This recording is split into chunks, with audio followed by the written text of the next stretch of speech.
Perkenalkan, nama saya Putri Fahira Septianti. Di sini saya akan menjelaskan mengenai tingkat suku bunga sebagai harga dari uang. Tingkat suku bunga adalah harga dari penggunaan dana investasi atau loanable fund. Tingkat suku bunga merupakan salah satu indikator dalam menentukan apakah seseorang akan melakukan investasi atau menabung, menurut Budiono pada tahun 1994. Pengertian lain tentang suku bunga adalah sebagai harga dari penggunaan uang untuk jangka waktu tertentu. Pengertian tingkat bunga sebagai harga dinyatakan sebagai barang yang harus dibayar apabila terjadi penukaran antara Rp1 sekarang dan Rp1 nanti. Menurut Marshall Principle, bunga selaku harga yang harus dibayar untuk penggunaan modal di semua pasar, cenderung ke arah keseimbangan, sehingga modal seluruhnya di pasar itu menurut tingkat bunga sama dengan persediaannya yang tampil pada tingkat itu. Tingkat bunga ditetapkan pada titik di mana tabungan yang mewakili penawaran modal baru adalah sama dengan permintaannya. Mengapa ada bunga? Bunga adalah sejumlah imbalan yang diberikan oleh bank kepada nasabah atas dana yang disimpan, yang dihitung sebesar persentase tertentu dari pokok simpanan dan juga waktu simpanan, ataupun tingkat bunga yang dikenakan terhadap pinjaman yang diberikan bank kepada debitur. Interest bunga adalah sistem khas dari bank konvensional di Indonesia. Selain bank konvensional, ada juga bank syariah. Bank syariah tidak mengadu sistem ini agar tetap untung. Mereka memiliki sistem sendiri bernama bagi hasil bunga. Bagi hasil sejatinya sama-sama bentuk balas jasa atau pinjam uang, tetapi ada perbedaan di antara keduanya saat meminjam uang seseorang. Jika mengalami kerugian, tidak akan diperhitungkan dalam bunga. Sementara itu, besar rasio bagi hasil tentukan di awal transaksi pinjaman dengan memperhitungkan kemungkinan rugi. Perhitungan bunga juga didasarkan pada jumlah uang yang dipinjam. Persentase bunga nantinya akan dikalikan oleh angka yang tertera. Terima kasih. Loanable fund atau klasik. Suku bunga, menurut teori pendekatan loanable fund, merupakan harga sehingga sebagaimana harga-harga lainnya, pembentukan suku bunga tergantung pada interaksi antara kekuatan permintaan dan penawaran di pasar uang atau modal. Dalam bukunya, Nopirin yang berjudul Ekonomi Moneter, dijelaskan bahwa suku bunga merupakan harga yang terjadi di pasar uang atau modal yang mempunyai fungsi alokatif dalam perekonomian, khususnya dalam penggunaan uang atau modal. Nopirin 1995 halaman 176.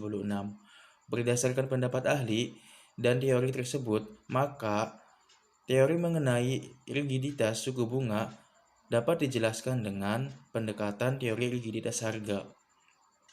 Model yang paling banyak digunakan untuk menjelaskan rigiditas harga adalah model persaingan monopolistik yang dikembangkan oleh Blanchard dan Kiyotaki pada tahun 1985.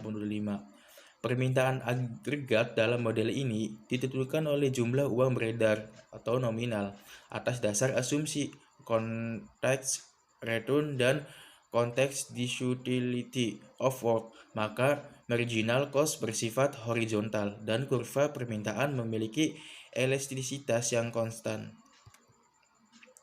Liquidity preference atau Keynesian. Keynes menjelaskan teori dalam 3 motif yang menentukan permintaan likuiditas. The transaksi motif menyatakan bahwa individu memiliki preferensi untuk likuiditas, untuk jaminan memiliki uang tunai yang cukup di tangan untuk kebutuhan dasar sehari-hari. Dengan kata lain, pemangku kepentingan memiliki permintaan likuiditas yang tinggi untuk menutupi kewajiban jangka pendek mereka, seperti membeli bahan makanan dan membayar sewa atau hipotek. Biaya hidup yang lebih tinggi berarti permintaan uang tunai atau likuiditas yang lebih tinggi untuk memenuhi kebutuhan sehari-hari tersebut. Motif kehati-hatian berkaitan dengan preferensi individu untuk likuiditas tambahan jika masalah atau biaya tak terduga muncul yang membutuhkan pengeluaran uang tunai yang besar. Peristiwa ini termasuk biaya tak terduga seperti perbaikan rumah atau mobil. Tingkat suku bunga nominal dan real. Yang dimaksud dengan tingkat suku bunga nominal yaitu tingkat pertumbuhan dari uang, sedangkan tingkat suku bunga real yaitu tingkat pertumbuhan dari kemampuan membeli atau purchasing power. Menurut Ross 1994, jika R adalah nominal bunga, R adalah tingkat real, dan I adalah inflasi, maka R sama dengan R nominal dikurangi I. Dengan kata lain, tingkat suku bunga real adalah tingkat suku bunga nominal dikurangi oleh hilangnya kemampuan membeli sebagai akibat dari inflasi. Hubungan antara tingkat bunga nominal dan real dapat digambarkan sebagai berikut.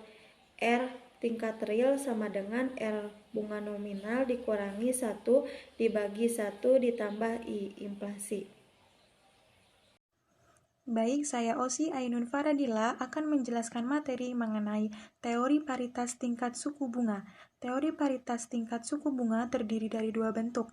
Yang pertama, paritas suku bunga tertutup atau covered interest rate parity yang menyatakan terdapat hubungan antara kurs spot, kurs forward, dan variabel suku bunga. Dan juga menjelaskan hubungan yang erat antara suku bunga dengan pergerakan kurs spot dan kurs forward pada mata uang tertentu yang bersifat keras seperti dolar Amerika dan yen Jepang. Paritas suku bunga tertutup dianggap sebagai dasar yang lebih relevan untuk menjelaskan kurva falas. Selanjutnya yang kedua adalah paritas suku bunga tidak tertutup atau uncovered interest rate parity. Digunakan untuk menganalisis model kurs falas. Dalam teori paritas suku bunga tidak tertutup, pasar yang efisien terjadi bila kurs forward merupakan peramal yang tidak bias untuk nilai kurs spot pada masa yang akan datang.